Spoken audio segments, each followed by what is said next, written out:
Ate, sino yung mga kausap mo? Mag-ina yata ang mga yun. May tinatanong lang. Narinig ko nga eh. Sigurado ka ba na alam mo yung papuntang sitio Kabuko? Oo naman. Para kasing mali ang ibinigay mong direksyon eh. Baka mamaya, imbis na makarating sila sa pupuntahan nila eh, lalo pa sila magkandaligaw-ligaw. Tama yung impormasyon na ibinigay ko sa kanila. Ako pa ba? Magkakamali? Nakarating ka na ba sa lugar na yon? Hindi pa. Paano mo nalaman ang pagpunta doon at saan sasakay? Basta, alam ko lang. Sana nagsabi ka na lang na hindi mo alam, kesa nagmarunong ka. Pwede naman sila magtanong sa iba eh. Parang wala ka namang bilib sa akin eh. Alam ko nga ang papunta ron. Lahat naman kasi alam mo eh. Alam ko naman talaga. Ano na naman bang problema mo? Ayoko lang kasi na may mapahamak na ibang tao dahil sa pagmamarunong mo. Ikaw nga eh, lumayo-layo muna sa akin ha, Brianna? Matagal na akong naiimbierna sa'yo eh. Pwede ba yun? Eh nasa iisang bubong lang naman tayo nakatira. Magkulong ka sa kwarto mo para hindi kita nakikita. Makaalis na nga lang. Ate, saan ka naman pupunta? Wala ka nang pakialam. Ano ba ang problema niya? Para yun lang yung nagagalit na siya. Ang ugaling pabida sa pamilya, sa trabaho at lalo na sa mga okasyon ay nagdudulot din ng masamang impresyon sa mga taong nakapaligid sa atin. Minsan ang mga ginagawa pa natin ay siyang nagdadala ng kapahamakan sa atin at sa mga mahal natin sa buhay. Magandang araw, Miss Gwen. At sa lahat ng mga tagapakinig ng inyong channel. Tawagin niyo na lang ako sa pangalang Brianna. 25 years old at tubong Antipolo. Gusto ko pong ibahagi ang karanasan ng aking ate Ashley. May pahintulot po niya na isalaysay ko ang kanyang kwento na may kinalaman sa kababalagan sa inyong channel. Sana magustuhan din ng mga kapwa ko tagapakinig ang istoryang ibabahagi ko na hango sa totoong pangyayari. Matagal nang hiwalay ang mga magulang namin. Mas pinili namin ni Ate Ashley ang tatay namin dahil bukod sa alam namin na mamahalin at aalagaan niya kami, mas may kakayanan din siya na buhayin kami. Sa ngayon may sarili ng pamilya ang nanay namin, pero wala silang anak ng kinakasama niya. Paminsan-minsan nabibisita namin siya ng kapatid ko dahil malapit lang naman ang tinitirhan nila. Dumating na ba si Itay? Hindi pa. Tumawag siya kanina na gagabihin daw. Nagaya daw yung katrabaho niya sa bahay noon dahil birthday. Ay nako, mabuti naman. Akala ko, mauunahan ako ng pag-uwi ni Itay eh. Bakit ngayon ka lang kasi ate? Sabi mo sandali ka lang. Pauwi na nga sana ako. Kaya lang, nakasalubong ko yung dati kong kaeskwela. Ayun, niyaya muna akong magkape. Nagpaplano na pala silang magpakasal nung boyfriend niya. Talaga? Nakarating na ba yung kaibigan mong yun dito sa bahay? Naalala ko kasi mahilig ka magdala ng mga kaibigan at classmate mo dito sa bahay. Oo yata. Minsan nakarating na siya rito. Nabanggit nga niya na simple lang ang kasal na gusto nila dahil meron silang pinaglalaanan ng pera nila. Nagbigay ako ng suggestion para makatipid sila. Kaya napasarap ang kwentuhan namin. Ano naman ang alam mo sa paghahanda ng kasal? Lahat na lang talaga alam mo, no? Hoy, marami akong alam pagdating sa paghahanda sa kasal, no? Laking pasasalamat nga niya eh, dahil nagkita kami. Kundi, namumroblema pa rin siya sa paghahanda niya. Sabi ko nga, tawagan lang niya ako kung meron pa siyang gustong malaman eh. Sigurado, ikaw na naman ang bida. Kesa naman sa maging kontrabida. Wala namang masama, basta talagang alam mo ang sinasabi mo. Ano nga pala ang ulam natin na niluto mo? Inadobo ko na yung natirang karne ng baboy sa freezer. Ay, bigla akong nagutom. Maghain ka na. Gusto ko nang maghapunan. Hindi na ba natin hihintayin si Itay? Sabi mo nga, mamaya pa siya. Baka nga hindi na rin yun makapaghapunan eh. Dahil lasing na siyang uuwi. Sige, maghahain na ako. Bata pa lang kami, bibo na si Ate Ashley kaya maraming natutuwa sa kanya. Hindi siya nauubusan ng tanong at mga kwento. Kabaliktaran niya ako na tahimik. Magsasalita lang kapag merong nagtatanong. Hanggang lumaki kami, ganun pa rin siya. Yun nga lang maraming naiinis sa kanya. Kahit hindi siya tinatanong, sumasagot siya at lahat alam niya. Gusto rin niya lahat ng atensyon ng mga tao sa kanya lang. Bilang kapatid, inuunawa ko na lang siya kahit may mga oras na naiinis na rin ako. Tumigil na rin ako sa pag-iimbita ng mga kaibigan ko dahil siya lagi ang pumapapel. Pakiramdam ko na babaliwala ako. Tulog pa ba ang ate mo? Opo, Tay. Anong oras po kayo nakauwi kagabi? Pasado 12:00 na siguro yun. Parang gising pa ang ate mo eh. Bukas pa kasi ang ilaw niya nung dumating ako. Sigurado po yun. Sanay talaga si ate sa puyatan eh. Wala ba nababanggit ang ate mo kung kailan ulit siya magtatrabaho? Naghahanap naman po siya eh. Hindi pa nga lang siya tinatawagan. Kahit po ako, nag-a-apply na rin. Ay, hindi naman sa minamadali ko kayong magkaroon ng trabaho, anak. Kaya lang kasi, 1 taon na lang magre-retiro na ako sa trabaho. Gusto ko lang kasi na nasa maayos na kayong kalagayan. Naiintindihan naman po namin kayo ni ate. Huwag po kayo mag-alala. Bago pa kayo magretiro sa trabaho nyo stable na kami ni ate. Salamat, anak. Nag-almusal ka na ba? Opo, ipaghahain ko na po kayo. Siya nga pala, nabalitaan niyo na ba ng ate mo yung nangyari doon sa mag-inang Dayo? Natagpuan daw na wala ng buhay. Nagkamali daw ng pinuntahang lugar dahil yun daw ang itinuro nung napagtanungan. Sino po ang nagsabi sa inyo at kailan niya nangyari? Ang ninong Nelson mo nagsabi. Kasama ko siya kagabi sa inuman. Saan daw po ba pupunta ang mag-inang yun? Sa sitio Kabuko daw. Napunta naman sila sa sitio Bato. Palagay ng iba, baka daw na-hold up ng sinakyan na tricycle. Di ba nga, liblib na lugar na yun? Kawawa naman po pala sila. Oo nga Tanga naman kasi yung napagtanungan. Bakit maling impormasyon yung ibinigay? Baka hindi rin po alam at nagmamarunong lang. Kaya kayong magkapatid, ha? Huwag kayong magpapagabi sa labas. Delikado na ang panahon ngayon. Ang pinaka-late ko naman po ng uwi 6:00 kapag may lakad ako. Dapat po si ate ang pagsabihan ninyo. Pagsasabihan ko nga rin ng ate mo mamaya. Akala yata niya hindi ko alam na gumagala siya kasama ng mga kaibigan niya at gabi na umuwi. Kain na po kayo. Isasalang ko lang po ang mga marurumi nating damit sa washing machine. Matindi ang kabang nararamdaman ko mula nung banggitin ni Itay ang mag-inang natagpo ang wala ng buhay. Hindi kaya yun ang mag-inang kausap ni Ate Ashley? Nang hindi na ako nakatiis, pinuntahan ko na si ate sa silid niya. Yun nga lang humihilik pa rin siya. Siguradong mamayang hapon pa siya gigising. Lumabas na lang ako at tinuloy ko na ang pag-aayos ng labada. Ang Itay naman nagpaalam na lalabas muna. May kailangan lang daw siyang puntahan. Nang araw kasi na yon, day off niya at lagi talaga siyang lumalabas kapag walang pasok. Itinuon ko na lang ang atensyon ko sa ginagawa ko. Mabuti naman ate, gising ka na. Anong ulam? Nagugutom na ako Nagprito lang ako ng galunggong. Umalis na naman ba si Itay? Oo. Siya nga pala ate. May sasabihin ako sa'yo. Kanina pa nga kita hinihintay magising Anong sasabihin mo? Naalala mo ba yung mag-ina na nagtanong sa'yo nung minsan ate? Kung saan ang sitio, Kabuko? Oo. Anong tungkol sa kanila? Sabi ni Itay, natagpuan daw ang katawan nila na wala ng buhay. Sa sitio Bato daw sila napadpad, hinala ng mga tao. Baka hinold up ng nasakyan nilang tricycle driver.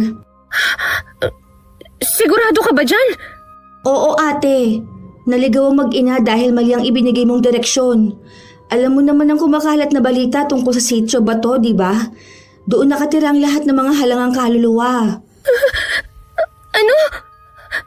Baka naman nagkakamali ka lang sa balitang nasagap mo. Baka ibang mag-ina yun. Kung hindi ka naniniwala, si Itay na lang ang tanungin mo. Siya naman kasi nagsabi sa akin kanina Loka ka ba? Ayokong malaman niya na ako ang napagtanungan ng mag-inang yun. Hindi mo naman kasi talaga alam ang tinatanong ng mag-ina. Nagmagaling ka lang. Alam ko nga no, baka sila lang ang naligaw dahil hindi nila sinunod ang sinabi ko kung saan sila dapat sumakay. Sila pa talaga ang sinisi mo. Patay na nga sila eh. Alam nga namang sisihin ko ang sarili ko. Ikaw kasi kahit hindi mo alam, nagmamarunong ka masyado. Pwede ba, Brianna? Wala ka ng bukang bibig kundi yan. Talaga naman kasi na marami akong alam. Hindi lang ako nagmamarunong. O sige na, lahat na alam mo. Binabalaan kita, Brianna, ha? Huwag na huwag mong sasabihin yun kay Itay o sa kahit kanino. Dahil kung hindi, mananagot ka sa akin. Kahit naman hindi yun sabihin sa akin ni Ate Ashley, wala naman akong balak sabihin sa tatay namin ang tungkol sa bagay na yun. Kahit minsan nakakainis na ang ugali niya, hindi ko pa rin magagawang ilaglag siya. Yun na rin naman ang huling beses na napag-usapan namin ang tungkol sa bagay na yun. Gaya ng ibang balita, kusa na rin naman nakalimutan ang pangyayaring yun sa mag-ina. At ang kapatid ko, gaya ng dati, bida na naman sa usapan. Kasalukuyan kaming nasa birthday party ng pinsan namin. Ate, huwag mo namang agawan ng eksena ng birthday celebrant. Ano bang ginagawa ko, ha? Nagsasaya lang naman ako, Party to, di ba? Lahat na lang kasi nasa iyo ang atensyon. Dinig na dinig yung boses mo sa kabilang lamesa eh. Kasalanan ko ba kung di hamak na mas maganda ako sa pinsan nating may birthday, ha? Kaya nasa akin ang lahat ng atensyon ng mga bisita. Hindi lang yun. Alam mo ang isa nating pinsan ng MC. Bakit naman inagawan mo siya ng trabaho? Napakalamihan niyang mag-host eh. Walang kabuhay-buhay. Mabuti nga, ako na ang gumawa. Di sumiglang party. Siya ang kinuha ni Ate Joyce na mag-MC sa birthday party niya eh. Gusto mo bang sumama ang loob ng mga pinsan natin sa'yo, ha? Sila na nga ang ginagawa ng pabor. Sila pa ba ang sasama ang loob? Baka gusto mong ikaw na lang din na mag-serve ng pagkain at inumin. Total lahat na gusto mong gampanan eh. Hoy Brianna, ano ba ang problema mo, ha? Panira ka ng gabi ko eh. Makaramdam ka naman sana. Kanina ka pa tinitignan ng masama ng mga pinsan natin. Sana pala, hindi na ako pumunta rito. Ayaw naman pala nilang nandito ako eh. Matuto ka naman kasing lumugar. Oo na! Diyan ka na nga! Naiiling na lang ako habang sinusundan ng tingin ng papalayong si Ate Ashley. Kaya ko lang naman siya napagsasabihan dahil sa mga sinasabi ng mga pinsan namin sa kanya. Binansagan na nga siya ng isang tiyahin namin na pabidang ate. Dahil siya ang mas matanda sa aming lahat pero siya na lang ang laging iniintindi dahil sa pag-uugali. Nang lumalalim na ang gabi, isa-isa na rin nag-alisan ng mga bisita. Maging ang pinsan naming may birthday nagpaalam ng magpapahinga. Nagpaalam na rin akong uuwi. Iniwan ko na ang ate ko na abala pa sa pakikipagkwentuhan sa ibang bisita. Umuwi ka na pala, hindi ka man lang nagpaalam. Busy ka pa kasi eh. Ayoko masira ang gabi mo. Napansin mo ba yung kausap ko kanina, ha? Yung matangkad na may dimple. Ang gwapo niya, no? Raven yata ang pangalan niya. Yun ang nanliligaw kay Ate Joyce. Ah, talaga? Bakit wala naman siyang binabanggit kanina na nanliligaw siya kay Joyce? Bakit naman kailangan niyang banggitin sa'yo? Siyempre sa kanila na lang yun. Ang ibig kong sabihin, bakit buong gabi sa akin lang siya nakadikit? Hiningi pa nga niya ang Facebook ko eh. Ate, pwede bang wag mo nilang siyang pansinin pa? Baka mamaya niyan, magkaroon kayo ng hindi pagkakaunawaan ni Ate Joyce. Teka nga, bakit ba si Joyce ang inaalala mo? Ako ang kapatid mo. Ang sa akin lang naman, ayokong magulong samahan natin. Nasa mga pinsan naman natin yun eh. Marami na silang issue sa'yo. Kahit mga tiyahin natin, hindi na maganda ang tingin sa'yo eh. Huwag mo na sanang palalain pa. Basta, wala akong pakialam kung ano man ang opinyon nila sa akin. Ang tigas talaga ng ulo mo. Wala rin akong pakialam kung kampi ka sa kanila kesa sa akin na kapatid mo. Siyempre, sa'yo ako kampi. Dadalawa na nga lang tayo eh. Pababayaan pa ba kita? Ayoko lang kasing konsintihin ang mga mali mong ginagawa. Ay, nako. Ano ba ang gusto mong gawin ko? Iwasan mo na lang si Raven. Oo na, sige na. Hindi ko na lang siya papansinin kapag nag-chat siya sa akin. Ay, salamat naman at nakinig ka rin sa akin sa unang pagkakataon. Matulog na nga tayo. Inaantok na ako eh. Bukas na lang ulit tayo magkwentuhan. Nakahinga naman ako ng maluwag. Akala ko mahihirapan akong pakiusapan ng kapatid ko. Kahit kasi ang mga tiyahin namin kanina kung ano-ano ang pinupukol na masasamang salita kay ate. Ipinagtanggol ko naman siya. Kaya lang pati ako nakatingim ng hindi magagandang salita. Ipinagdasal ko na lang ang mga naganap kanina at mga kamag-anak namin na sana wag nang lumala. Kinabukasan tanghali na ako nagising. Wala na rin sa bahay si Itay. Inaasahan ko na matagal pagigising si Ate Ashley. Pero nagulat ako na ilang sandali lang bumangon na rin siya. Bakit ang aga mong gumising? May lakad ka ba? Mamaya pa naman, pagkatapos magtanghalian. Gumising lang ako para tulungan ka sa gawaing bahay bago ako umalis. Himala yata. Kailan ka pa nagka-interes sa mga gawaing bahay? Wala naman sigurong masama, di ba? Tsaka, ako na nga palang magluluto ng pagkain natin. Na sige, ikaw ang bahala. Magwawalis lang ako sa labas ng bahay. Hindi pa man ako natatagalan sa labas ng bahay, tinatawag na ako ng kapatid ko. Tinatanong niya kung saan nakalagay ang mantika, asin at mga rikado. Pumunta ako sa may pinto ng kusina at saka sumilip. Hindi naman ganun kalaki ang kusina natin para hindi mo makita ang mga hinahanap mo. Buksan mo mga cabinet. Nandyan lahat mga kailangan mo. Salamat sis. Hindi naman kasi ako laging nandito sa kusina eh. Pwede mo naman kasing hanapin kaysa magtanong na magtanong. Oo na. Ano ba yan? Binubukbok na pala ang mga cabinet dito. Dapat pinapalitan na ito ng Itay. Sinabi ko na yan kay Itay. Medyo mahal daw kung papalitan ng buong cabinet pero gagawa na lang siya ng paraan. Sobrang tagal na kasi nito eh. Mga bata pa tayo nung ipinagawa ni Itay ito. Ibig lang sabihin matibay ang gawa niyan. Maiwan na nga kita. Itutuloy ko ng ginagawa ko sa labas. May ilang beses pa akong tinawag ni ate bago ko na ituloy ang ginagawa kong pagwawalis. Patapos na ako noon nang maramdaman kong parang merong nagmamasid sa akin. Pag-angat ko ng mukha ko, isang matandang babae ang nakatingin sa akin. Nang mapansin niyang nakatingin ako sa kanya, bigla na lang siyang tumalilis ng alis. Sino kaya ang matandang yun? Kanina pa kaya siya nakatingin sa akin? Bahagya pa ako nagulat nang tawagin ako ni ate para kumain na. Habang nasa hapagkainan, kinuwento ko sa kanya ang tungkol sa matandang nakita ko. Baka magtatanong sana sa'yo. Tapos, nagbago ang isip, kaya umalis na lang. Sa tingin ko kasi matagal na siyang nakatingin sa akin kanina. Tapos kakaiba ang pagkakatitig niya. Ewan ko ba? Bigla kasing nagtayuan ang mga balahibo ko sa batok kanina. Kalimutan mo na ang matandang yun. Hindi mo naman na siya makikita ulit eh. Oo nga, unang beses kasi nangyari sa akin Medyo kinabahan ako. Ay nako, kita pa rin nga ang pag-aalala sa mukha mo eh. Mamaya lang wala na to. Ay, siya nga pala. Ikaw nang bahala sa pinagkainan natin ha. Mag-aayos na kasi ako eh. Akala ko ba mamaya ka pa aalis? Kasi tumawag kanina yung kaibigan ko habang nagluluto ako. Na kung pwede agahan na lang namin ang pagkikita ngayon. Basta wag ka lang magpapaabot ng gabi. Alam mo naman na delikado na ang panahon ngayon. Yun ang sabi ng Itay. Madilim na siguro ako makakauwi. Pero hindi naman ako aabuti ng hating gabi. Tatawag na lang ako sa'yo. Okay, sige. Mag-iingat ka. Ikaw ba, Brianna? Hindi ka ba naiinip dito sa bahay?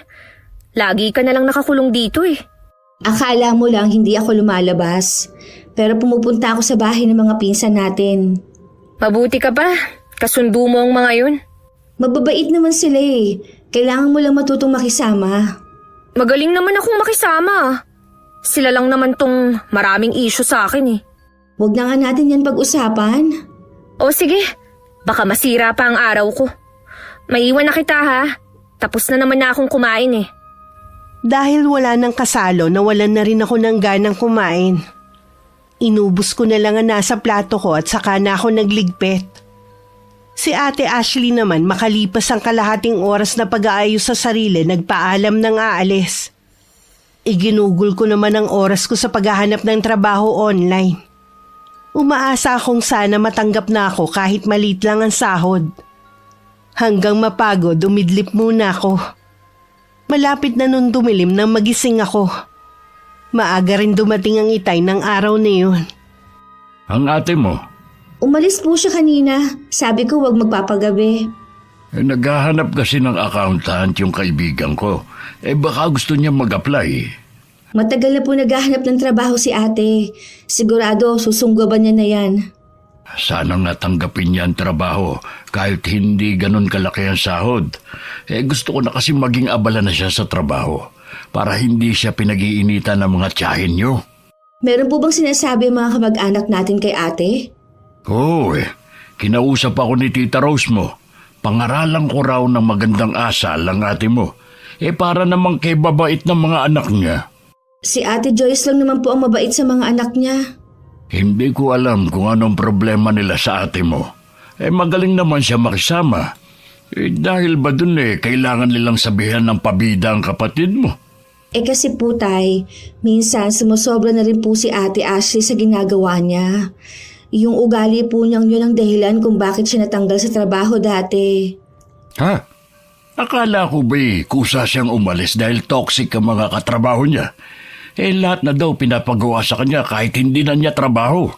Yun lang pong dahilan niya sa inyo para hindi kayo magalit.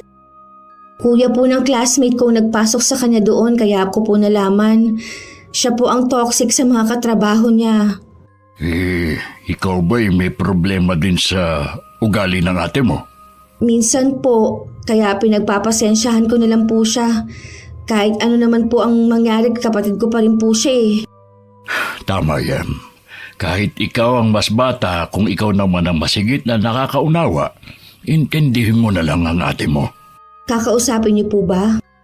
Hindi ko pa nga alam Kaya lang sabi ng Tita Rose mo, galit daw ang mga pinsan niyo sa ate mo. Ano ba kasi nangyari sa birthday ni Joyce? Marami po, tay. Hindi niyo lang po napansin kasi late na kayo dumating. At ang mga pinsan ninyong lalaki ang kausap ninyo noon. Kaya hindi niyo po napansin ang tensyon. Kaya nga sabihin mo sa akin. Una po, kinuha niya po ang atensyon ng mga bisita. Imbis na ang atensyon nila na kay Ate Joyce. Inagawan din po niya ng mic ang isa naming pinsan. At siya ang naging MC nung gabing yun.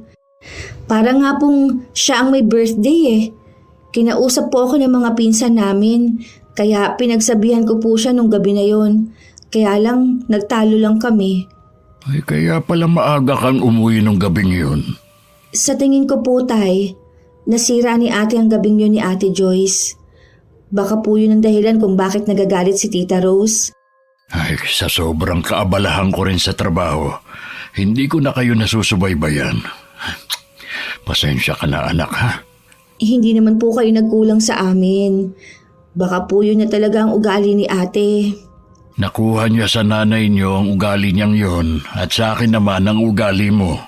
Sana po magbago na si Ate Ashley. Masakit din po kasi sa akin ang mga sinasabi nilang hindi maganda Kapag may ginawa o may nagalit ulit sa ate mo, sabihin mo sa akin ha. Ako na ang bahalang umayos. Opo, tay. Nagluluto pa lang ako nang tumawag si Ate Ashley na pauwi na. Pero wag na raw namin siya hintayin sa hapunan dahil busog pa naman siya. Hanggang makatapos na lang kami ng hapunan, hindi pa rin siya nakakauwi. Patingin-tingin na rin si Itay sa orasan sa dingding. Nang hindi na makatiis, sumilip na siya sa bintana. Kanina pa nagsabi na pauwi na raw siya pero hanggang ngayon wala pa rin. Ngayon lang naman po nangyari ang ganito. Kapag kasi tumatawag si ate na pauwi na, madalas nasa kanto na siya at nag-aabang niya ng tricycle. Tawagan mo nga ulit ang ate mo. Nag-chat na po ako sa kanya pero tatawagan ko na rin. Hindi po kaya meron lang siyang dinaanan? Maaga pa naman kung tutuusin. Sana tumawag uli siya kung malilate siya ng uwi.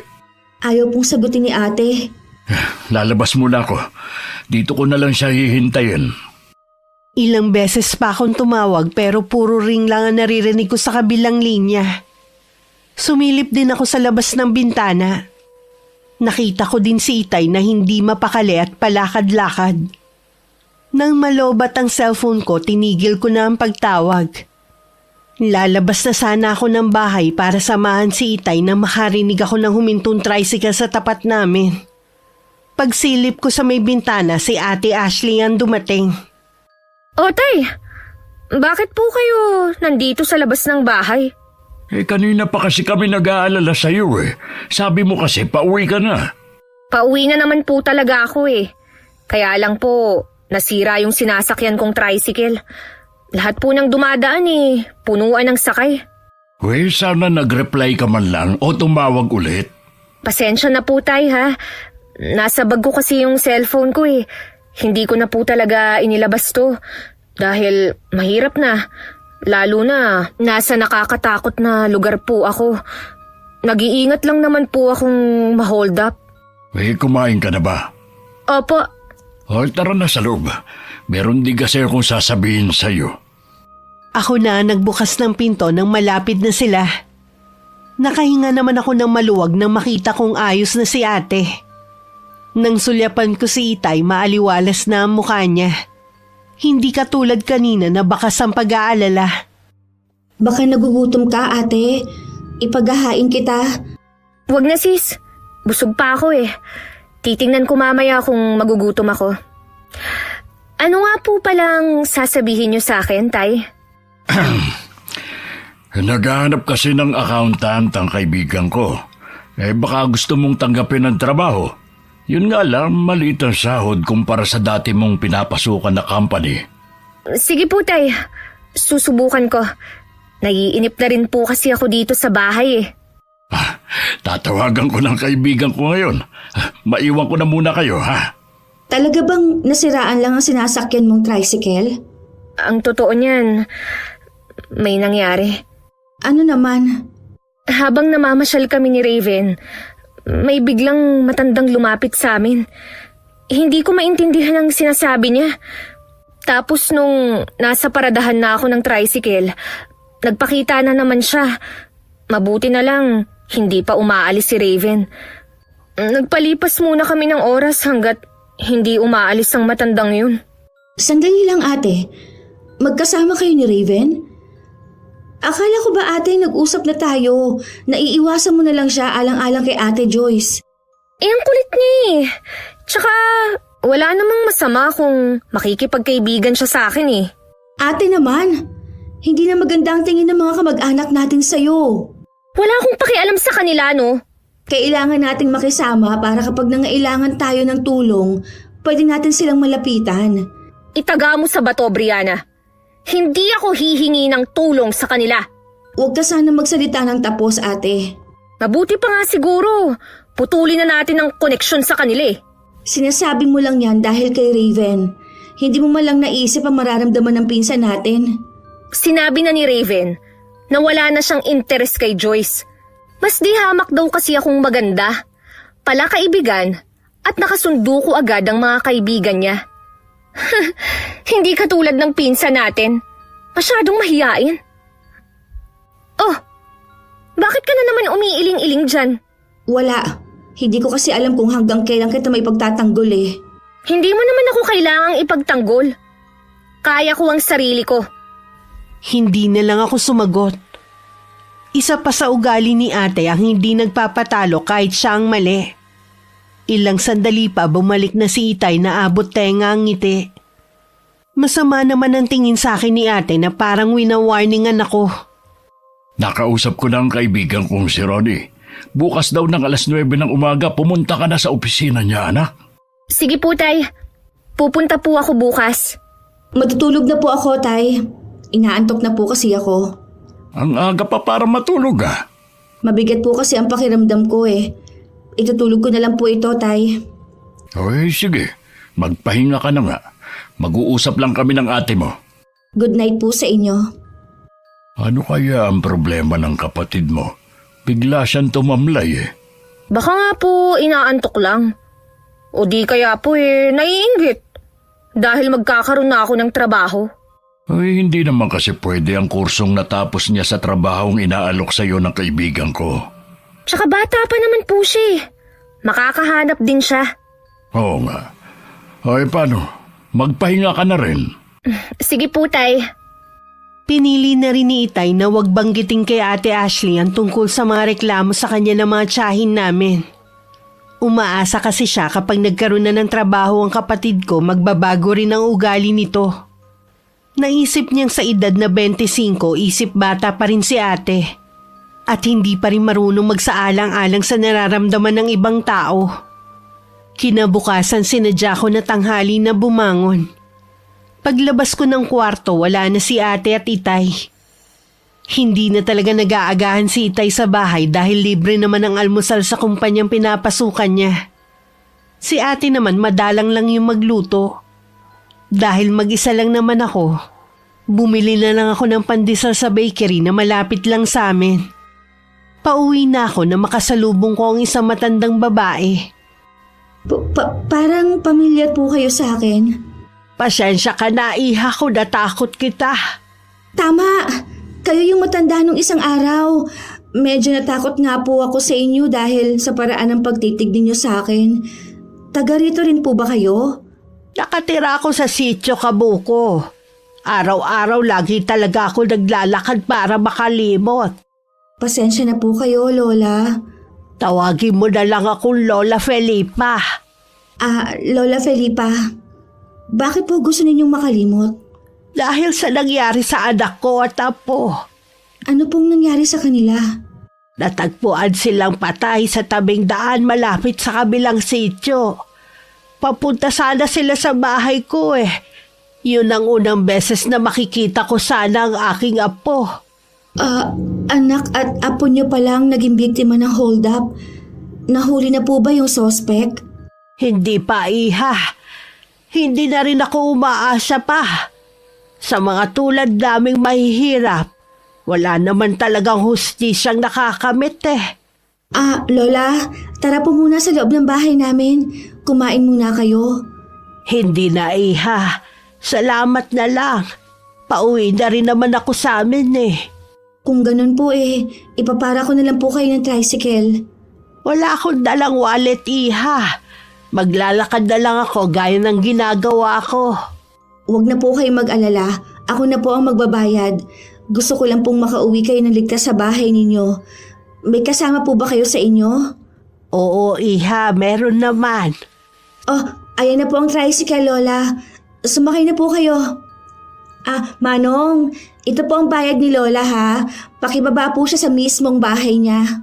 Salamat sa'yo, iha. Pagpalain ka sa kabaitan mo. Mag-ingat po kayo, Lola. Tinanaw ko pa ang papalay yung tricycle na sinasakyan ni Lola Felipa.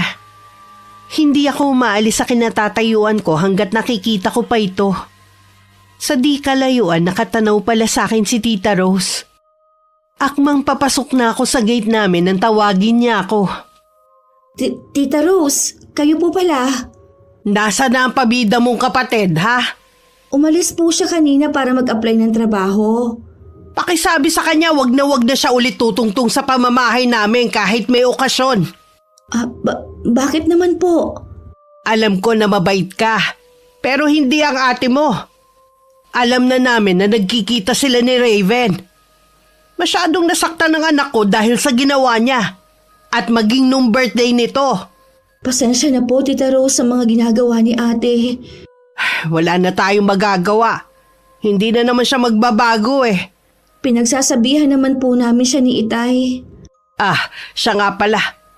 Huwag ka basta-basta makikipag-usap sa mga hindi mo kilala. Nakita kasi kita na nakikipag-usap dun sa matanda. Baka yun pa ang magdala sa inyo sa mas malaking kapahamakan. Naging palaisipan sa akin ang mga sinabi ni Tita Rose. Biglang sumagi sa akin na matandang babae. Mukha naman siyang mabait. At bakas pa ang matinding lungkot sa kanyang mga mata. Bigla ko naisip kung alam kaya nito na may kinalaman ng kapatid ko sa pagkapahamak ng mag-ina. Nalungkot din ako dahil nagkaroon na ng lamat ang relasyon namin kay na Tita Rose dahil sa ginawa ni Ate Ashley. Kung hindi na pala welcome ang kapatid ko sa bahay nila, mapipilitan na rin akong wag dumalo kahit imbitahin pa nila ako. Mas lalo ko tuloy minadali ang paghahanap ng trabaho. Parang ayoko na kasing mamalagi sa bahay dahil lalo lang ako mag-iisip. Aba, mukhang masaya ka yata ngayon, ha? Natanggap na po ako sa trabaho, Tay. Nakapasa po ako sa interview kanina. Masaya ako para sa iyo, anak. Ano magiging trabaho mo? Sa call center po, Tay. Katulad ba yan ang trabaho ng pinsan mong sige? Opo, Tay. Balita ako malaki sahod dyan, ha? Kaya lang laging puyat. Ayos lang, Tay. Hindi naman ako laging panggabi eh. Kahit papano panatag na ako kapag nagretiro na ako. Baka kasi hindi sumapat ang pensyon ko sa ating tatlo. Sabi ko naman po sa inyo, huwag niyo na kaming alalahanin ni Ate Ashley. Ay siya nga pala, birthday ng tito mo sa linggo. Pwede ba na kapag lumabas ka pakibili mo ako ng paboritong alak niya? Yan kasi yung regalo ko Tay, inimbita po ba tayo? Hindi naman tayo ibang tao para hintayin pang imbitahan. Lagi naman tayong pumupunta sa kanila kapag may okasyon. Kasi po, Tay, nakausap ko si Tita Rose nung isang araw. Si ate ang hinahanap po niya, pero ako kasi ang nakita niya sa labas. Meron ba siyang sinabi? Hindi na daw po pwedeng pumunta si ate sa kanila kahit may okasyon pa. Nalaman po kasi nila na nagkikita si ate at si Raven na naniligaw kay Ate Joyce. Ano bang kinagagalit nila? Nanliligaw pa lang naman pala yung lalaki sa pinsan mo Sa kwento po kasi ni Ate Joyce sa amin, balak na niyang sagutin si Raven sa birthday niya. Kaya lang po, wala nang ginawa si ate kundi umeksena.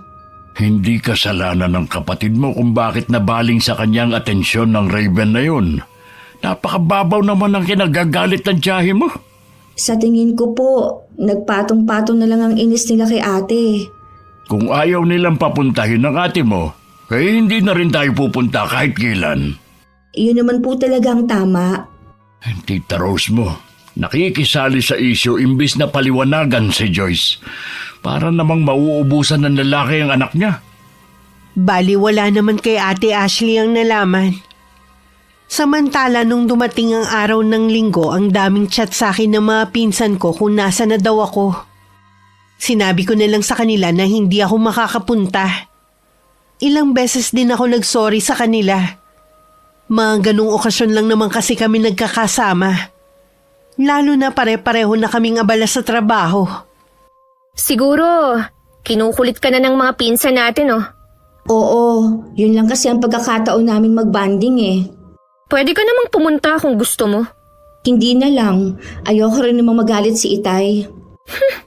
Ang dami pa nilang dahilan. Pero ang totoo niyan, natatakot lang sila na masapawan ko na naman. Sumusobra ka naman kasi sa pagiging pabida mo eh.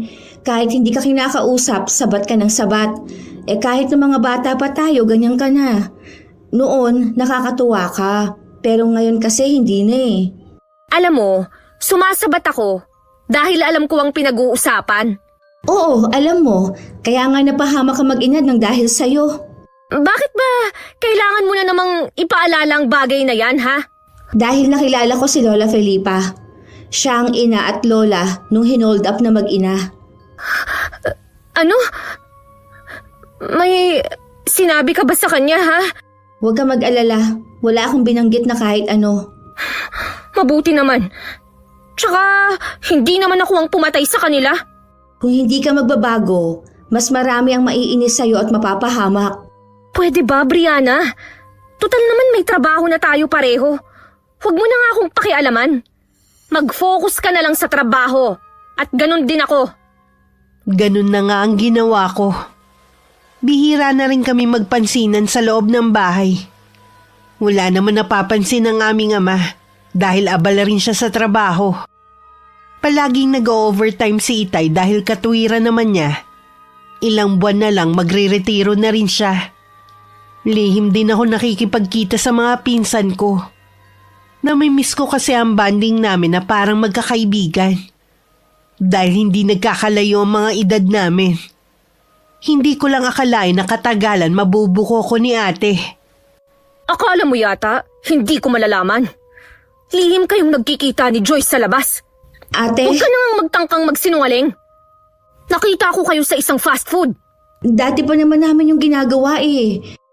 Sila ang masasabi ko na malalapit kong kaibigan. Di ba nga? Ang sabi ni Itay, lumayo ka na sa kanila. Ipapaliwanag ko kay Itay. Alam ko maiintindihan niya ako. Sige, tingnan natin. Sabay pa kami napalingon ni Ate Ashley nang bumukas ang pinto at pumasok si Itay. Salubong naman ang kilay ng aming ama dahil sa nadatnan niyang parang nagtatalo kami. Nagtatalo ba kayong magkapatid? Ito po kasing si Brianna eh. Nahuli kong nakikipagkita sa mga pinsa namin. Alam naman niyang pinagbawalan niyo siya. Pero sige pa rin ang pakikipagbanding sa mga yun.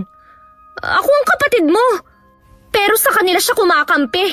Totoo ba ang sinasabi ng ate mo? Hayaan niyo po ako magpaliwanag, Tay. Ay sige, makikinig ako. Alam niyo naman po na mula pagkabata, sila ng mga kalaro at mga tinuring kong kaibigan. Wala naman po kaming pinag-aawayan para umiwas ako sa kanila. Hindi po tama na dahil kay ate, magagalit din ako sa kanila. Baka mamaya kasi meron kang sinasabi sa kanila tungkol sa akin. Napag-usapan na namin na tuwing magkikita kami, walang magbabanggit sa'yo. Tsaka, wala na namang problema kay Ate Joyce kung sa'yo na naniligaw si Raven eh. Basta. Sumunod ka na lang sa amin ni Itay. Kapatid lang kita. Wala kang karapatang pakialaman ng buhay ko. Ikaw itong may problema sa kanila. Labas na ako dun. Wala ka palang kwentang kapatid eh. Tama na! Huwag na kayong mag-away. Ikaw, Ashley, hayaan mo na lang ang kapatid mo. Pero Tay, Hindi naman porket nakikipagbanding pa rin si Brianna sa mga pinsa mo eh. Hindi mo na siya kakampi. May kasalanan ka rin naman kasi. oo na. Kasalanan ko na naman. Ang ibig ko lang sanang sabihin, matuto kang lumugar lalo na kapag may mga okasyon. Galit sila sa akin dahil hindi kasing talino ko ang mga pinsan ko. Alam naman namin ang kapatid mo na matalino ka talaga. Wala kang dapat patunayan kahit kanino. Bahala ka na nga sa buhay mo, Brianna. Huwag ko lang talagang mababalitaan na meron silang sinasabi sa likod ko. Sinisiguro ko sa'yo ate na walang sinasabi laban sa'yo. Alam kong galit pa rin sa akin si ate. Hindi ako sanay na para bang laging may pader sa pagitan namin. Kaya ako na ang unang lumapit sa kanya pero umiiwas siya. Napansin na rin yun ni Itay dahil kahit sa kanya umiiwas si ate. Para din kaming hangin na dinadaan-daanan niya. Ilang buwan pa lang si ate sa trabaho niya pero pagdating ko sa bahay nadatnan kong nagtatalo sila ni Itay. Ano pong nangyayari dito? Huwag kang mangialam dito. Isa ka pa eh. Eh bakit ka ba nagagalit ha? Brianna, iwan mo muna kami ng ate mo. Meron lang kaming mahalagang pinag-uusapan. Sige po, Tay. Hindi man lang kita nakitaan ng pagsisisi sa ginawa mo. Wala naman po akong ginagawang masama eh. Anong wala? Nakakahiya kaya yung ginawa mo sa meeting nila. Hindi ka naman kasama doon. Gusto ko lang naman pong makatulong sa kaibigan nyo. Kaya lang nga hindi ka nakatulong. Palpak ang ginawa mo. Nagbakaw tuloy ang investor dahil sa'yo. Galit na galit ang kaibigan ko at baka masira ang pagkakaibigan namin nang dahil sa'yo. Sorry, Tay. Hindi ko naman alam na ganun ang mangyayari eh.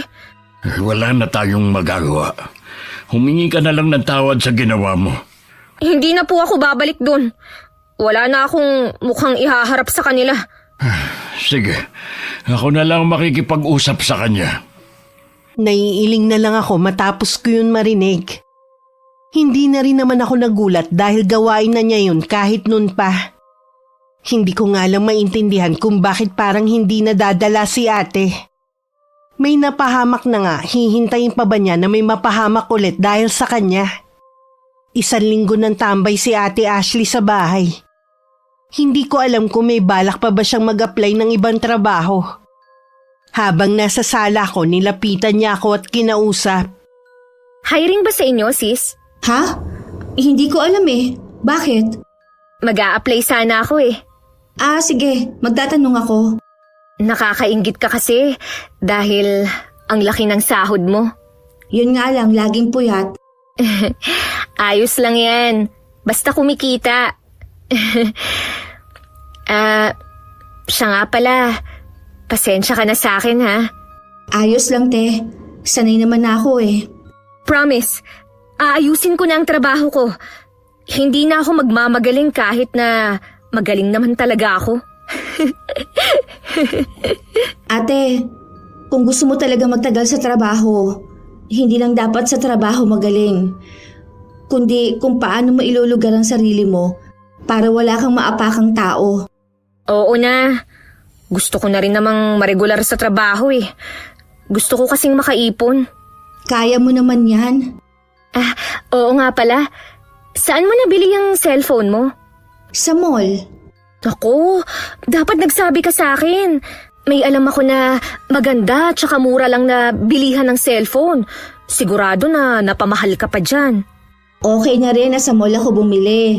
Baka kasi maloko pa ako at peke ang mabili ko kung basta na lang akong bibili sa labas. Alam ko naman kung sino ang mga legit na seller, no? Sayang din kasi yung matitipid mo sana eh. Ganito na lang. Kapag may kakilala ka na gustong bumili ng cellphone gaya ng sayo, sabihan mo ko, ha? Oo, te. Maiba nga pala ako. Nakikita mo pa ba yung matandang sinasabi mo? Oo, naglalakad siya minsan. Madalas ko siyang makita kapag papasok na ako sa trabaho. Hindi kaya may sira yun sa utak? Bakit siya lakad ng lakad? Mukha namang matino si Lola Felipa dahil nakausap ko siya. Kahit ano naman ang gawin niya, hindi na maibabalik ang mag-inang yun. Alam naman niya yon. Hindi nga lang ganun kadaling tanggapin dahil pagkatapos ng ilang taon, noon lang sila makikita ng kanyang anak at unang beses din niyang makikita ang apo. Ang malas naman niya pala. Malas talaga dahil ikaw ang napagtanungan. Ito naman eh, huwag mo na nga akong sisihin. Ang sabihin mo, hanggang dun na lang talaga ang buhay nila. Hanggang ngayon, naaawa pa rin ako sa kanila. Lalo na dun sa matanda. Sige, hindi na kita aabalahin sa pamamahinga mo. Nang pumasok ako sa trabaho, nalaman kong hiring ang kumpanya namin.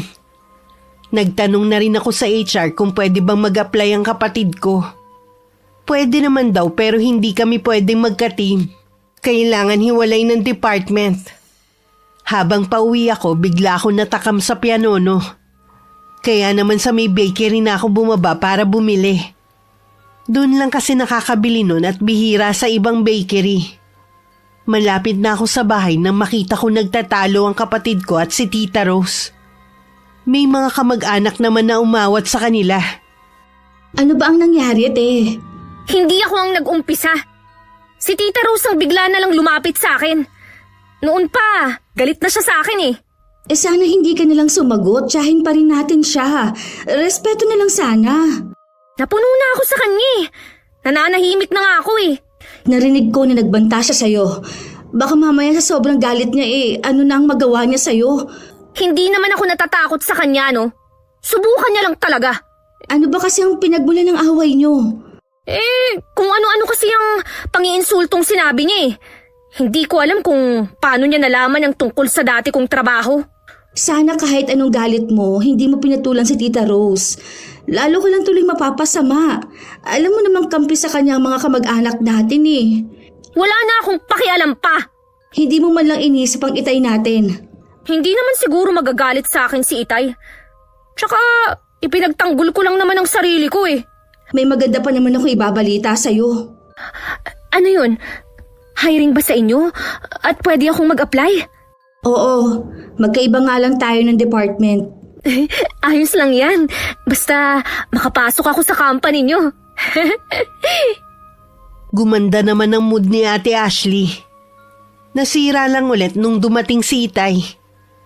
Saan yun ito mukhang nakapagsumbong na si Tita Rose sa kanya. Tahimik lang kami ni ate na nakaupo sa mahabang upuan. Naghihintay sa sermon ni Itay. Hindi ko kayo pinag-aral para maging basto sa mga kamag-anak natin. Si Tita Rose naman po kasi ang nagsimula eh. Nagpapahangin lang ako sa labas. lumapit siya sa akin para lang insultuhin ako. Sapat na dahilan ba yon para sigawan mo siya at sagutin siya sa harap ng maraming tao? Nagdilim na po kasi ang paningin ko kanina eh. Kapag alam ko naman na nasa katwiran ka, lagi naman kitang ipinagtatanggol. Dahil sa ginawa mong to, para mo na rin sinabi na totoong inaakusan nila sa'yo. Sorry po, Tay. Huwag ka sa akin mag-sorry. Pumunta ka sa Tita Rose mo at humingi ka sa kanya ng dispensa. Sa taas ng pride nun, hindi yun tatanggap ng sorry ko. Kahit paano, subukan mo. Ayoko po, Tay. Iba na lang ang ipagawa niyo sa akin. Talagang paiirali mo na naman ang katigasan ng ulo mo, ha? Wala nga po akong kasalanan. Kahit wala kang kasalanan, bilang respeto na lang sa tita mo, ikaw na magpakumbaba. Hindi po ako lalapit sa kanya. Kahit ano po ang mangyari. Ashley! Ashley, bumalik ka rito! Huwag kang bastos! Nag-uusap pa tayo! Ashley! Hayaan niyo lang po si ate. Maiisip rin po niya ang mga mali niyang ginagawa. Ay, naging bulag ako sa mga maling ginagawa ng ate mo. Baka akala niya dahil hindi ko siya pinapagalitan noon, tama na lahat ng ginagawa niya. Ako na lang po ang pupunta kay Tita Rose at hihingi ng dispensa sa ginawa ni ate. Magpalipas ka muna ng ilang araw. Baka ikaw pa mapagbalingan ng galit ng tiyahin mo. Kilala ko ang hipag kong yon. Sige po, Tay. Huwag na po kayo magalit. Baka kayo naman po ang mapano. Gaya ng bili ni Itay, nagpalipas muna ako ng ilang araw bago ko pumunta sa bahay ni Tita Rose. Pero hindi ko siya matsyempohang nasa kanila. Hanggang umabot na ng 1 linggo. Nakapasok na rin si ate sa kumpanyang pinapasukan ko. Dahil magkaiba kami ng department, wala akong balita sa kanya. At hindi rin kami nagkakasabay ng pagpasok at pag-uwi. Gaya ng ginagawa ko bago umuwi ng bahay, dumadaan ako sa bakery. Habang naglalakad pa uwi sa di kalayuan, nakita ko si Lola Felipa at Tita Rose na nag-uusap. Sa hindi malamang dahilan, may kaba ako naramdaman. Para na rin akong ipinako sa kinatatayuan ko. Hindi ko alam kung gaano ako katagal na nakatayo lang. Basta na malayan ko na lang wala na sila sa kinatatayuan nila. Ano kaya ang pinag-usapan nila? Magkakilala pala sina Tita Rose at Lola Felipa. Baka naman nagtanong din na matanda sa tiyahin ko. Tuluyan na akong hindi nakahingi ng dispensa sa tiyahin ko. Pinasabi ko na lang kay Ate Joyce. Sabi naman ito, hindi naman daw galit sa akin ng nanay niya. Inamin din naman ng pinsan ko na mainit talaga ang dugo ni Tita Rose sa kapatid ko. Lalo pa raw nadagdagan dahil sa mga ginawa nito. Akala ko rin maayos na ang trabaho ni Ate Ashley. Pero ganun na lang ang gulat ko nang may makarating sa aking balita. Puro negatibo ang sinasabi sa kanya ng mga katrabaho namin. Parang gusto ko na talagang sumuko sa kapatid ko. Ano na naman ba ang ginawa ko, ha? Akala mo yata hindi nakakarating sa akin ang mga ginagawa mo. Kung ano man ang naririnig mo, wala lang yun. Mga inggit lang ang mga yun. Mahalin mo ang trabaho mo kung gusto mong magtagal dito. Ano pa ba ang ginagawa ko? Masipag naman akong pumasok Ginagalingan ko naman ang trabaho ko para hindi ka mapahiya. Ayoko lang kasi na magkaroon ka na naman ng kaaway. Iba-iba ang mga tao dito. Hindi natin alam ang iniisip nila. Huwag mo sanang masamain ang sinasabi ko sa'yo, ate. Kung makapagsalita ka, parang ikaw ang mas matanda sa atin Hindi na importante kung sino ang ate sa atin. Basta makinig ka naman, kahit alang-alang na lang kay Itay. Alam kong para akong nakikipag-usap sa hangin. Pero kahit papano napangaralan ko ulit si Ate Ashley. Bahala na siya kung susundin niya ako o hindi. Nagpasya na rin kasi ko na wag na siyang pakialaman pa sa mga ginagawa niya. Kung gusto niya magpa-impress na magaling siya sa lahat ng gawain, bahala na siya. Malamang yun talaga ang ugali niya. Ang malaki ang bilib sa sarili. Sana lang sa pagtagal matutunan din ni ate ang mahalagang aral sa pag-uugali at pakikipagkapwa-tao. Lola Felipa! Ay, ginulat niyo naman po ako sa bigla ninyong pagsulpot. Kamusta na po kayo? Ayos lang ako, Iha. Balita ko maganda na ang trabaho mo. Natutuwa ako para sa'yo. Salamat po, Lola. Tuloy po muna kayo sa bahay. Hindi na, Iha.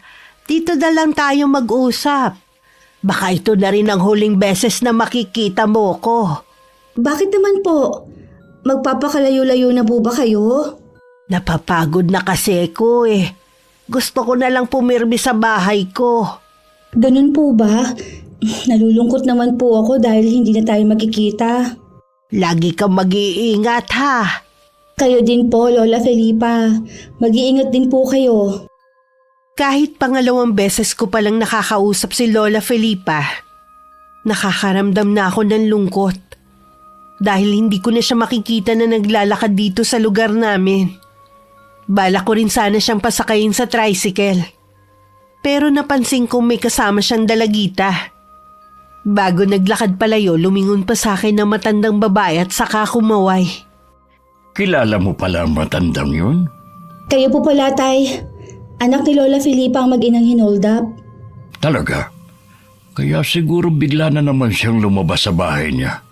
Matagal na kasi nung huli ko makita ang matandang yun Paano niyo po siya nakilala taga-sitio Kabuko po si Lola? Dati yang nakatira dito bago sila lumipat ng sitio noon. Ganun po ba? Ay maiba nga pala ako. Kumusta ang ate mo sa trabaho? May mga naririnig po ako na hindi maganda. Pero ayoko naman pong makialam sa kanya.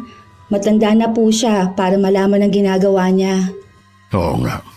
Alam ko nahihirapan ka na sa pakikisama sa kapatid mo. Sumobra naman po ang bilib niya sa sarili niya. Kaya akala niya lahat ng bagay alam niya na. Umaasa pa rin ako na balang araw magbabago din ang kapatid mo. Dahil abala o sadyang hindi ko lang pinapansin si Ate Ashley, tanging si Itay lang ang nakakapansin sa biglang pagbaba ng timbang ng kapatid ko. Hindi na rin nakatiis si Itay na hindi siya kausapin. Dahil pakiramdam niya may sakit na si ate. Ashley, may sakit ka ba na hindi sinasabi sa amin? Wala po, Tay. Bakit yun naman naitanong? Ang laki kasi ng ipinayat mo Para kang hindi kumakain. Ano ba kayo, Tay? Ayos lang po ako. Bakit hindi mo tignan na sarili mo sa salamin na makita mo ang itsura mo? Lagi naman po akong nananalamin Ang nakikita ko po ang napakaganda niyong anak. Naisip ko na baka hindi hiyang sa'yo ang trabaho mo ngayon. O baka pinababayaan mo na sarili mo. Hindi po Ayos lang po ako. Huwag na po kayong mag-alala. Tsaka kapag may nararamdaman naman po ako na hindi maganda sa katawan ko, ako na mismo ang pupunta sa doktor. Tumango na lang si Itay. Pero hindi pa rin siya mapanatag sa nakikita sa itsura ni Ate Ashley. Noon ko lang din napagtuunan ng pansin ng kapatid ko. Nang banggitin ni Itay na parang may sakit nga si ate. Hindi ko po kasi napapansin kung meron bang pagbabago kay ate Sigurado ako na may sakit ang kapatid mo. Kung hihipan ng hangin ng ate mo, siguradong matutumba siya. Pilitin na lang po natin siya magpa-check up. Kung kinakailangan po, a-absent ako sa trabaho. Ako na lang ang sasama sa kanya. Ang kailangan lang makumbinsi natin siya. Sige po, kakausapin ko po siya kapag dumating mamaya. Salamat anak ha. Sobra na kasi ako nag-aalala sa kapatid mo Hindi rin natuloy ang plano kong pakikipag-usap kay ate. Isang katrabaho kasi namin ang tumawag sa akin para sabihing isinugod ang kapatid ko sa ospital. Dahil bigla na lang nahimatay sa trabaho. Pagdating sa ospital, wala pa ring malay si ate. Mula nang dumating kami, hindi na umalis sa tabi niya si Itay. Noon ko lang din napansin na butot balat na lang si ate. Hindi nga maikakaila na may sakit siya. Ano kaya ang sakit ni ate? Malalaman natin kapag lumabas na ang laboratory test niya. Hindi kasi ako naniniwala na wala siyang sakit. Sana lang hindi malala. Magiging maayos din po ang lahat. Magtiwala lang po kayo. Oo, anak. Siya nga pala. Tawagan mo rin ang inay mo. Kailangan niya malaman na nasa ospital ang kapatid mo. Sige po, Tay. Lalabas lang po ako sandali. Sa hallway ng ospital ko na lang tinawagan si inay. Kasalukuyan pala silang nasa bakasyon ng kinakasama. Sinabihan ko na lang siya na maayos na ang kalagayan ni ate. Para hindi na siya mag-alala pa at baka bigla pa silang umuwi. Maya-maya lang tinapos ko na rin ang pakikipag-usap. Nakita ko kasi ang doktor na tumitingin kay ate. Baka dala na niya ang resulta ng lab test. Hindi nga ako nagkamali. Pero nagtataka kami sa naging resulta. Nag-request pa nga si Itay na kung pwedeng ulitin ang test kay ate. Dahil doon mas lalo pa kami nagtagal sa ospital. Bakit hindi pa tayo pwedeng umuwi? Wala nga sabi akong sakit eh. Hihintayin lang natin ang resulta ng lab test mo. Duda kasi ako sa unang resulta eh. Mabuti na yung makasiguro tayo bago umuwi. Oo nga, ate. Konting tiis na lang. Pagbigyan mo na kami ni Itay, ha? Ano pa nga bang magagawa ko? May gusto ka bang kainin? Bibili ako sa labas. Kahit ano po. Bahala na kayo. Sige, maiwan muna kayo rito ng kapatid mo. Ikaw na muna ang bahala sa ate mo, ha? Opo, Tay. Sis, talaga bang sobrang payat ko na? Oo. Para ka ng kalansay. Tama nga palang sabi sa akin ng mga kasamahan ko sa trabaho. Pero bakit ganun? Tuwing tumitingin naman ako sa salamin wala naman akong nakikitang kakaiba. Ganun pa rin naman ang nakikita ko. Hindi kaya may diferensya na yung mga mata mo? Malinaw pa ang mga mata ko, no? Ang inaalala ko, baka matanggal ako sa trabaho nito. Ang isipin mo na lang, te, mas importante ang kalusugan mo. Kung kailan nagugustuhan ko na ang trabaho ko, tsaka naman nangyari to. Isipin mo na lang na may dahilan ng lahat ng ito. Anong dahilan? Para parusahan ako? Grabe ka naman magsalita. Hindi parusa ang pagkaka-ospital mo. Lahat ng mga tao dumadaan sa ganitong problema. Ewan ko ba, Brianna? Ganun ang nararamdaman ko eh. Nang lumabas ulit ang resulta, walang pinagkaiba sa una. Dahil sinabi naman ng doktor na pwede nang lumabas si ate ng araw na yun, inuwi na namin siya sa bahay. Si tatay na lang muna ang nag-aalaga sa kanya habang nasa trabaho naman ako. Nagtanong-tanong na rin ako sa mga malalapit kay ate sa trabaho. Ang sabi lang nila madalas daw na mapag-isa ang kapatid ko at naging tahimik lang. Baka meron lang pinagdadaanan ng ate mo. Tinanong ko kasi si Raven. Ang sabi niya, matagal na silang hindi nagkikita. Ewan ko ba, Tay? Tingin ko mas may malalim pang dahilan. Naisip ko nga na magpatawag ng albularyo. Baka yun ang mas makatulong sa ate mo. May kilala ba kayo? Meron sana, kaya lang matagal na siyang hindi nang gagamot. Nag-uulyanin na rin kasi matandang yun.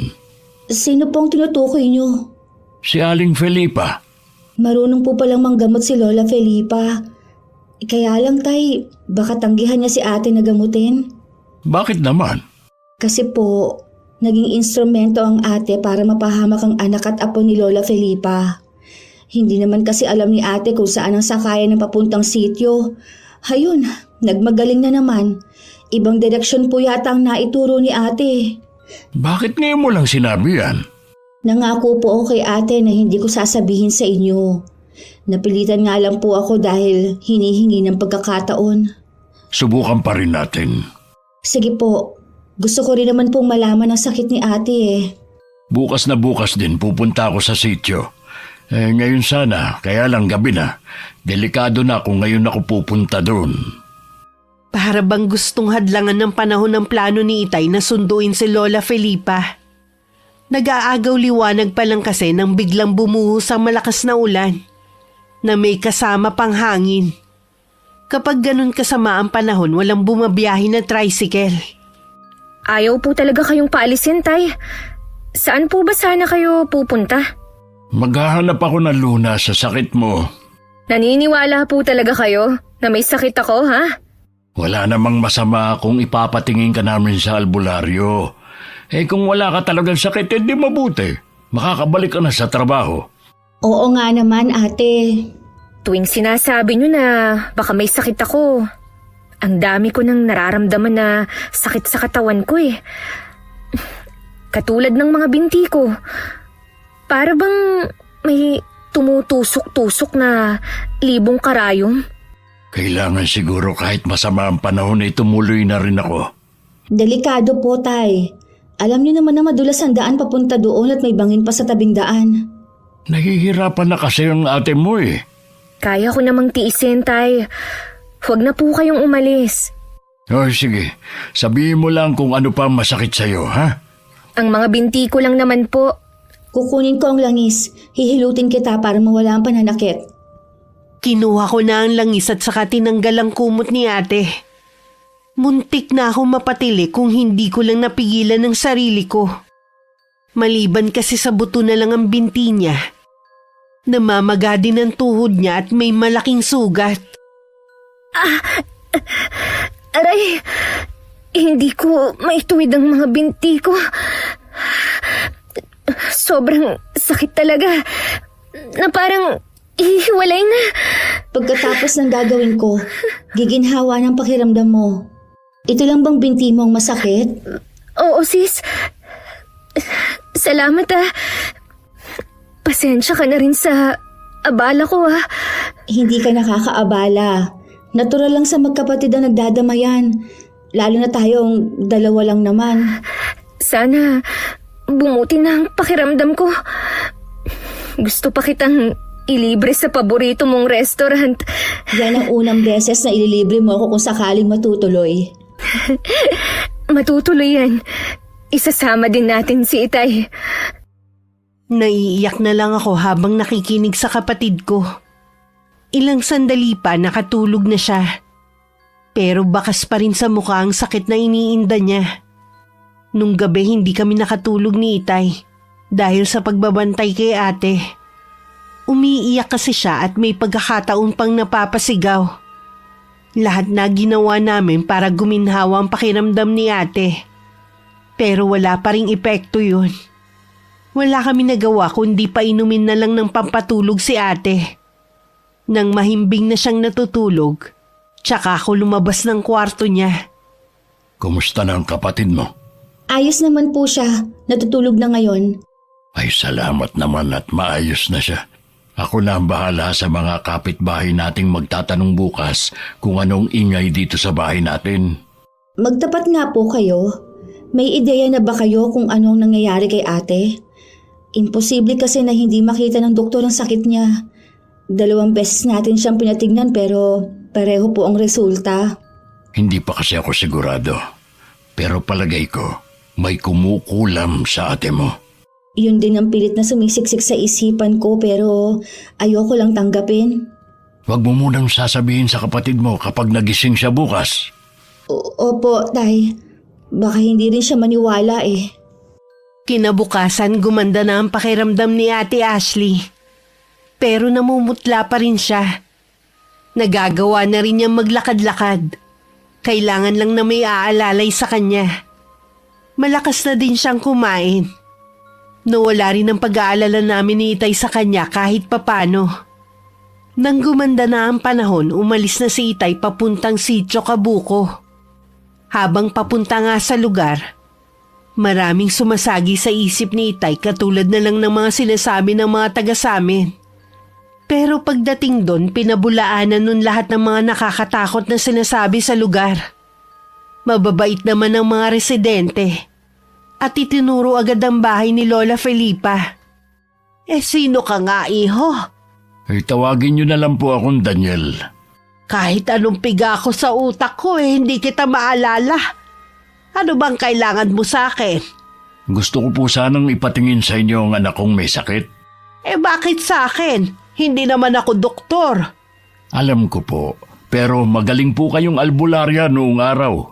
Magbabaka sakali po ako na baka pwede po kayong manggamot. Ayoko mangako ha, dahil matanda na ako Malaking tulong po sa akin kung sasama kayo at kung papayag ang mga anak at apo nyo. Tumango naman ang mga kasama niya sa bahay na yon. Mukha din silang mababait. Ang isa sa kanila, siya pa ang nag-ayos ng mga gamit ng matandang babae. Isang dalagita naman ang sumama sa kanila bilang alalay ni Lola Felipa. Nakahinga na ng maluwag si Itay habang pabalik na sa bahay namin. Nang mga sandaling yun, pumasok na ulit sa kwarto si Ate Ashley. Dumadaing kasi siya na giniginaw. Dahil nga siguro halos butot balat na lang siya kaya ang bilis niyang ginawin. Bakit wala pa si Itay? Huwag kang mainip. Darating rin yun. Naiinip na ako. Gusto ko na bumalik sa dati. Kaya lang, kapag ganito ang itsura ko, tatanggapin pa kaya ako sa trabaho? Bakit hindi? Ang kailangan mo lang naman magpagaling. May nakakaalam ba sa mga kamag-anak natin ng kalagayan ko? Wala. Ayaw kasi ni Itay na ipaalam. Hindi naman daw kasi makakatulong sa atin. Ang bait talaga ni Itay. Gusto lang niya akong protektahan laban sa mga mapanghusga nating kamag-anak. Huwag mo muna silang isipin. May nabasa ako. Kapag daw may sakit o may nararamdaman sa katawan, kailangan lang daw na positibo mag-isip at iwasan din ang magalit. Hindi ko lang kasi maiwasan eh. Alam ko na hindi rin maganda ang naging tingin mo sa akin. Inayunan mo rin sila na ganun akong klase ng tao. Tapos naman na yun Huwag na nating pag-usapan pa. May narinig akong tumigil na tricycle. Sigurado si Itay na yon. Lumabas ako at sinalubong ko si Itay at Lola Felipa na hindi na nagulat nang makita ko. Habang nasa biyahe, nabanggit na ni Itay ang tungkol sa akin.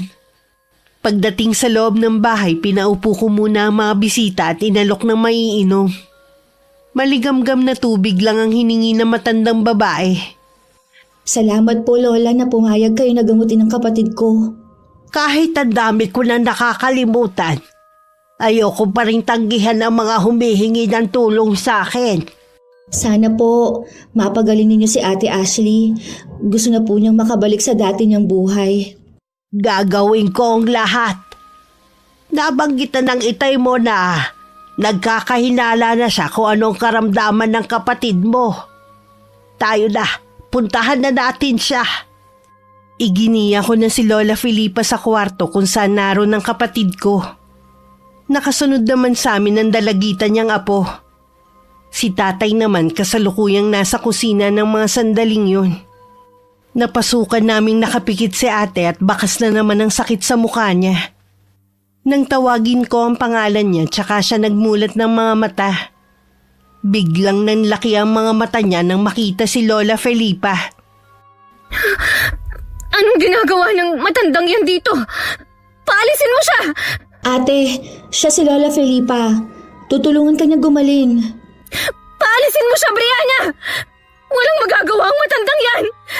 Siya ang kunikwento ko sa'yo na matanda na naggugulo sa akin habang kasama ko si Raven! Natatandaan ko na nga. Pasensya ka na iha sa inasal ko noon ha.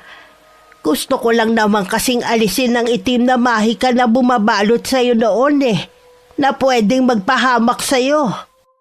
Sinungaling! Lumayas ka rito! Huminahon ka naman ate. Huwag kang sumigaw dyan. Kung gusto mo akong huminahon, palabasin mo siya rito! Nasaan na ba si Itay? Bakit niya hinayaan na makapasok ang matandang yan dito sa kwarto ko? Lalabas muna kami ng apo ko. Bumalik na kayo sa pinanggalingan niyo!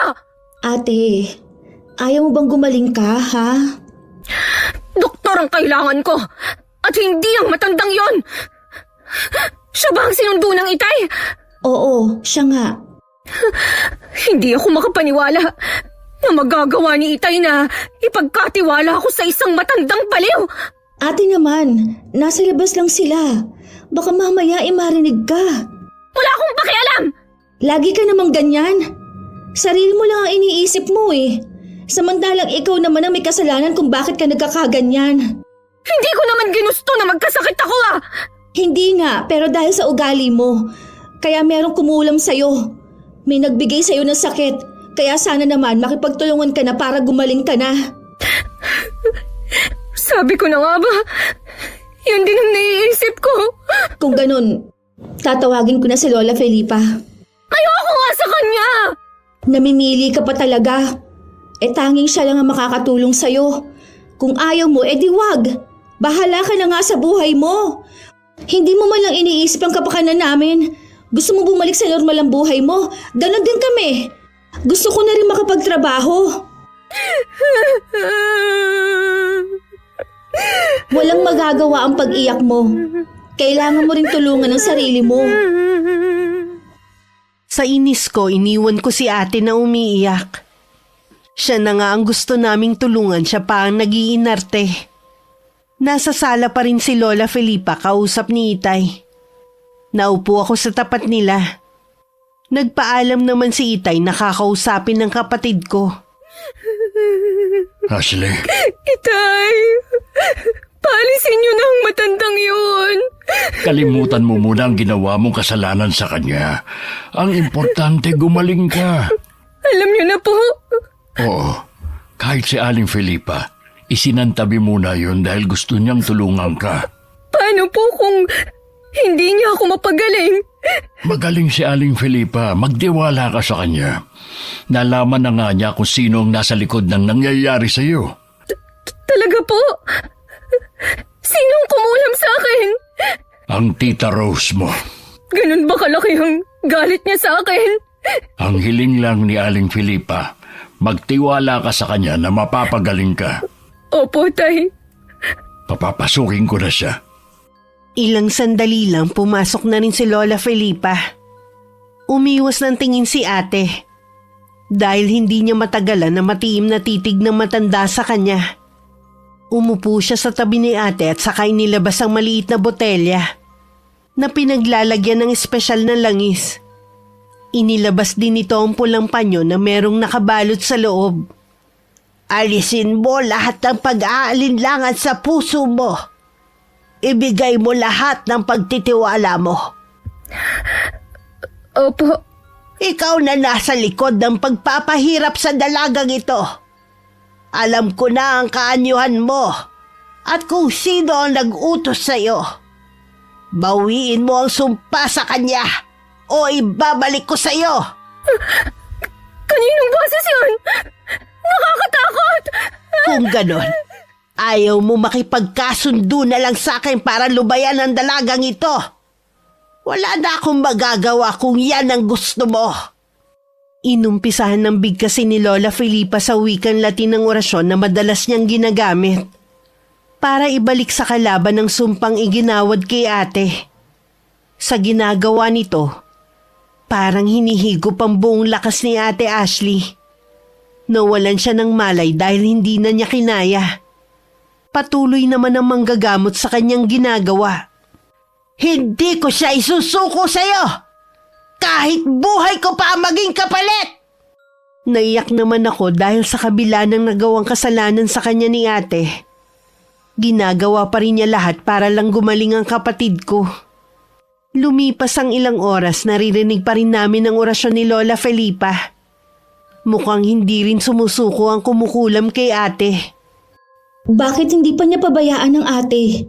Sa tindi ng galit niya, gusto pa niyang pahirapan ang kapatid mo. Ang sama naman niya. Bakit ganun si Tita Rose? Hindi naman siya mismo ang gumawa.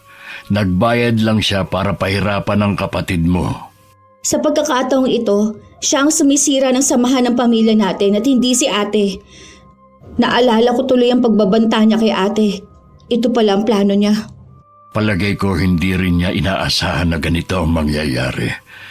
Baka gusto lang niya naturuan ng leksyon ng kapatid mo pero hindi niya alam kung gaano kadelikado.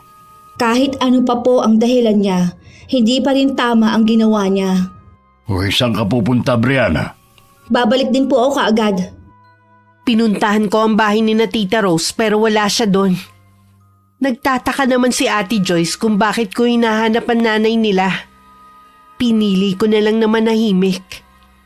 Wala namang kinalaman ng mga pinsan ko sa ginawa ng kanilang ina. Hindi na kailangan na madamay pa sila. Pakisabi na lang kay Tita Rose na sana maayos na ang gusot sa pagitan nila ni ate. Pamilya pa rin tayo. Hindi tama na nag-aaway tayo dahil lang sa maliit na bagay. Lingid sa akin, nasa loob lang ng bahay si Tita Rose at narinig ang sinabi ko. Sa isip niya nagpapasalamat siya dahil hindi ko siya ibinuko sa mga anak niya. Sa kabilang banda, naiintindihan ko rin siya dahil sa pagmamahal niya sa kanyang mga anak. Kaya nakagawa siya ng isang bagay na alam ko naman na pinagsisisihan na niya. Marami namang pagkakataon na naging mabuti siya sa amin. Lalo na nung iniwan kami ni Inay. Pagbalik sa bahay, nasa sala na ulit si Lola Felipa. Hapong-hapo ang kanyang anyo. Hindi na dapat siya napapagod sa kanyang edad. Magaling na ang kapatid mo. Kailangan lang niya ng pahinga. Maraming salamat po sa inyo, Lola Felipa. Pasensya na po kung napagod kayo. Wala ito, iha. Ang mas importante, ligtas na ang kapatid mo. Lola, may itatanong sana ako sa inyo. Ano yon, iha? Nakita ko po kayo nun na nag-uusap ni Tita Rose. Ano pong pinag-usapan ninyo nun? Siya ang nagsabi sa ginawa ng ate mo. Nagalit ako nung una sa nalaman ko. Pero sa bandang huli, pinatawad ko na lang ang kapatid mo. Maraming salamat po. Napakabuti po ninyo. Sa bawat pagkakamali natin, may natututunan tayo. Naniniwala ako na nagising na sa katotohanan si Ashley. Maging aral sana sa kanya na hindi sa lahat ng oras siya lagi ang bida.